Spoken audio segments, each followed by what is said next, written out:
We are looking at how to pronounce these two words, one against the other, and how they differ, because they do differ quite a bit in terms of their meaning.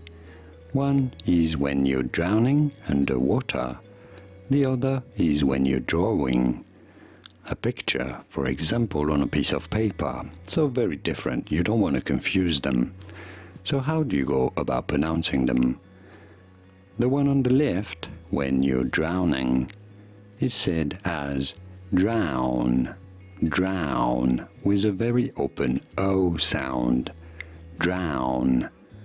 The one on your right, when drawing a picture, is said as drone, drone, a very close O sound, drone, as opposed to drown. Can you hear the difference? Is that clear?